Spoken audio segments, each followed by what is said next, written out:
नमस्कार प्यारे विद्यार्थियों, कक्षा 10 गणित अध्याय आपका 4.4 और द्विघात समीकरण यानी द्विघात समीकरण की अंतिम प्रश्नमाला 4.4 और इसका ये अंतिम प्रश्न है। हमने ये चौथी प्रश्नमाला पूरी की पूरी पढ़ ली है, इस एक प्रश्न को छोड़ के, और ये प्रश्न अभी कर लेंगे।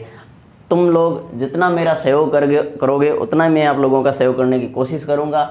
और जहाँ तक हो सके इन प्रश्नमाला की बात, तो चौथी प्रश्नमाला मैंने YouTube के माध्यम से आपको पूरी की पूरी करवा दी है, और आगामी जो भी कक्षाएं होगी उसमें मैं आपको मोस्ट प्रश्न करवाने का प्रयास करूंगा, क्योंकि आपकी जो बोर्ड परीक्षा है वो भी बहुत नज़दीक आ रखी है। तो जितना मेरे से प्रयास होगा उतना मैं करने की कोशिश करूंगा, और आप लोगों से यही आशा करता हूं कि जितना हो सके आप मेरा सहयोग करो, और मैं भी आपका बढ़ चढ़ के उतना ही ज़्यादा सहयोग करने की कोशिश करूंगा। प्रश्न संख्या 5।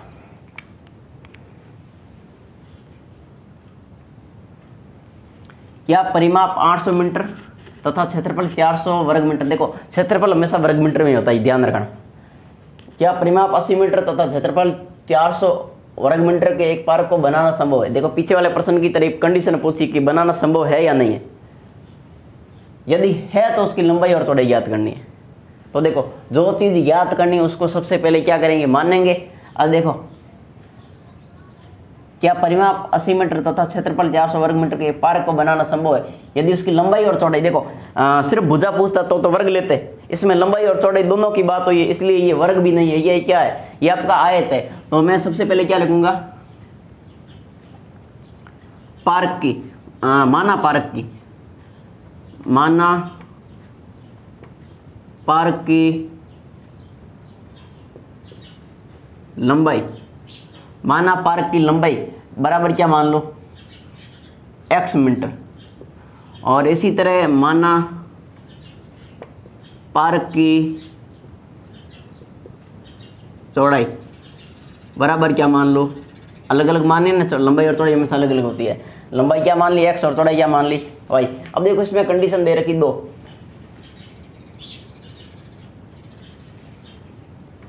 इसमें दे रखा है परिमाप कि परिमाप अगर 80 मीटर हो, परिमाप कितना हो 80 मीटर, परिमाप 80 मीटर हो, तो देखो आयत का परिमाप क्या होता है, परिमाप का सूत्र देखो, सूत्र एक साइड परिमाप एक साइड, तो परिमाप का सूत्र होता है 2 गुणा लंबाई प्लस चौड़ाई, और बराबर परिमाप है कितना, सॉरी 8 मीटर नहीं है आपका 80 मीटर है, थोड़ा ध्यान से लिख लेना 80 मीटर।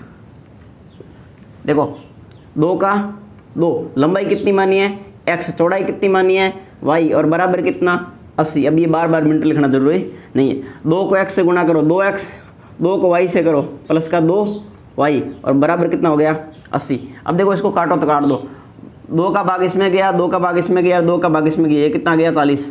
तो x प्लस y बराबर कितना आ गया 40। इसको मान लो आप समीकरण नंबर 1 मान लो, भले इसको पक्षांतरण करके मान निकालो, देखो जगह छोड़ देते हैं, वैसे कर लेते एक बार के लिए। x बराबर ये क्या हो जाएगा 40, और माइनस का क्या हो गया y।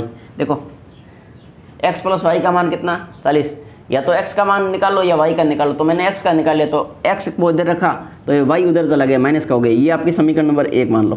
दूसरी कंडीशन क्या दे रखी है, कंडीशन नंबर 2 कि क्षेत्रफल,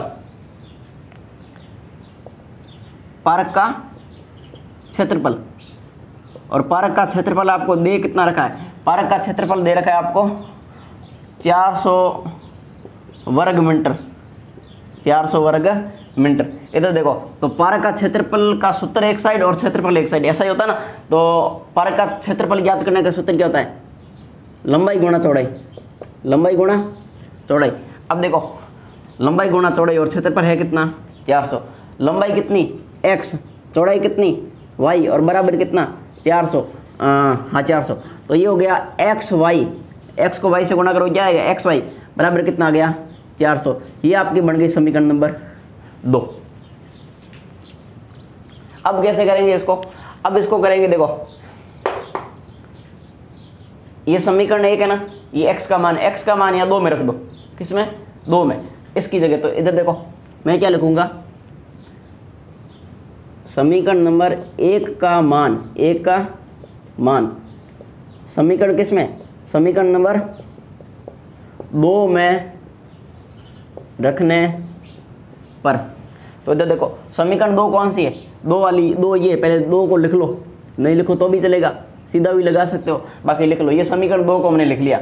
अब x का मान कितना है, समीकरण 1 का मान रखना, x का मान है 40 माइनस y, कोष्टक बंद, और ये वाला y बचा है, इसको इधर लिखो और बराबर में कितने हो गए 400। अब उसको गुणा करो, देखो y को 40 से करो, 40y प्लस प्लस प्लस रह गया, माइनस और ये प्लस क्या गया माइनस, y को y से गुणा करो y स्क्वायर, और ये प्लस के 400 उधर जाएंगे माइनस के 400, और बराबर क्या बचा है 0 बचा है। इधर देखो माइनस वाली संख्या यानी y स्क्वायर को आगे लिखो, y स्क्वायर माइनस का प्लस का 40y और माइनस का कितना 400 बराबर 0। देखो पक्षांतर नहीं किया, इसको आगे लिखा है, इसको पीछे, आगे पीछे से चिन्ह नहीं बदलते, पक्षांतर करते हैं ना तब चिन्ह बदलते हैं। तो देखो अभी आगे माइनस आ गया, इसको हटाना है तो प्लस में करना है, तो y स्क्वायर हो गया, ये माइनस का 40y हो गया, और ये प्लस का कितना हो गया 400 बराबर कितना हो गया 0। अब वही द्विघात समीकरण बन गए ना, यस। तो क्या करेंगे, व्यापक द्विघात समीकरण से क्या करेंगे, तुलना, व्यापक द्विघात समीकरण से मैं यहाँ लिख देता हूँ, तुलना करने पर ax स्क्वायर प्लस का bx प्लस का c और बराबर 0। a का मान भी बताना आपको, b का भी बताना है, और इसी तरह आपको c का भी बताना है। देखो a का मान कितना, a का मान है 1, b का मान कितना माइनस के 40, c का मान कितना प्लस के 400 हो गया।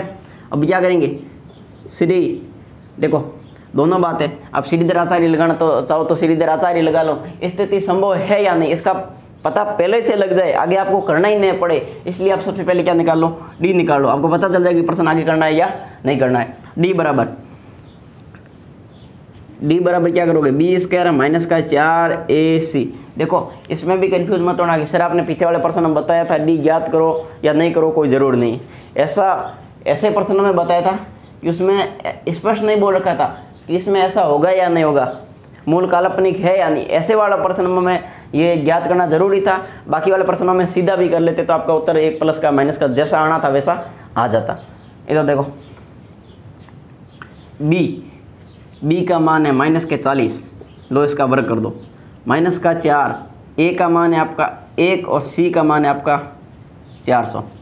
तो देखो माइनस माइनस प्लस हो गया, 4 चौक हो गए 16 और पीछे लग गए 2 0 माइनस, ये भी 4 चौक कितने हैं, देखो माइनस और बाकी सब देखो यहाँ माइनस है, यहाँ भी प्लस है, यहाँ भी प्लस है, गुणा करोगे माइनस आएगा, और 4 एकम 4 और 4 चौक 16, यहाँ भी कितना आ गया 1600 बराबर कितना बच गया 0, यानी डी का मान कितना गया 0। कल वाले प्रश्न में बता रखा है अच्छे ढंग से कि डी का मान 0 आ जाए तो मूल वास्तविक है, तो हम क्या लिखेंगे, अतः मूल वास्तविक व, अब 0 आ जाए तो दोनों उत्तर समान होंगे, तो क्या लिखूंगा, अतः मूल वास्तविक एवं क्या है समान है, क्या है समान है, ऐसा है। तो क्या कर लेंगे, श्रीधर आचार्य विधि द्वारा इस प्रश्न को आगे हल करेंगे, श्रीधर आचार्य विधि द्वारा। x बराबर, अब x बराबर नहीं रखेंगे, द्विघात समीकरण किसकी, y की है ना, y स्क्वायर माइनस का 40y और प्लस के 400, तो यहाँ भी लिखेंगे y बराबर लिखेंगे, x बराबर नहीं लिखेंगे, एक ही बात है दोनों, x पूछे तो x, y पूछे तो y।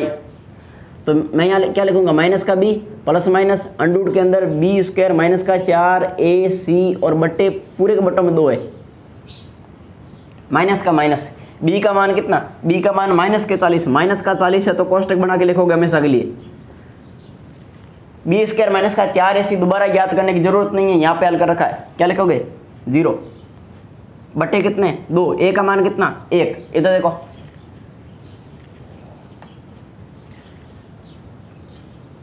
y बराबर है ना, लिखो माइनस माइनस हो गया प्लस का 40, प्लस माइनस 0 का वर्गमूल बाहर कितना निकलेगा 0, 0 इंटू 0 होता है ना, 0 का वर्ग 0 होता है तो 0 का वर्गमूल भी कितना होगा 0 ही होगा ना, यस, और 2 एकम 2, ये इतना हल हो गया। अब इसमें एक बार धनात्मक ऋणात्मक ले लो, वैसे लेने की जो कोई ज़रूरत नहीं होती है, दोनों उत्तर समान आएंगे, फिर भी दिखाने के लिए एक बार के लिए अलग अलग लिख दो, बाकी दोनों उत्तर क्या आएंगे, समान आएंगे। धनात्मक चिन्ह लेने पर, धनात्मक चिन्ह लेने पर कि y बराबर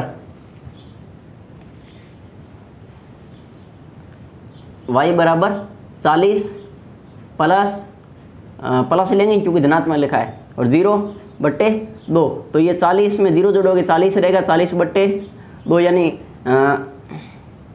40/2 यानी कि कितना आ गया, 20।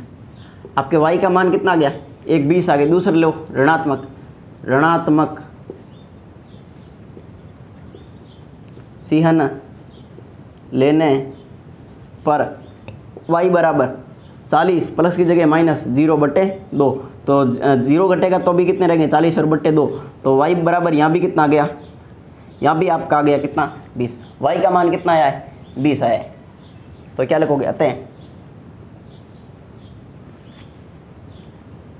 हाँ, अब देखो y का मान आ गया ना, पहले x का निकाल लेते हैं, फिर लिख देंगे कि लंबाई कितनी है और चौड़ाई कितनी है।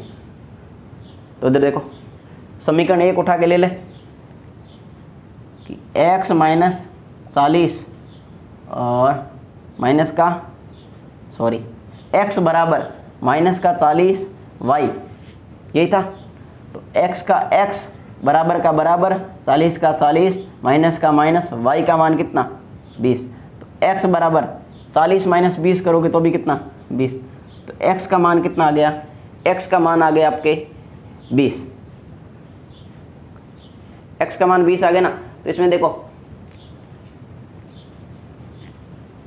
तो क्या लिखेंगे, अतः पार्क की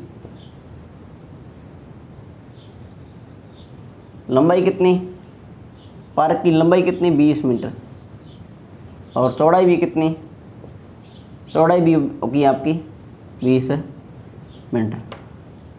ये दोनों आपके आंसर आ गए उत्तर में से।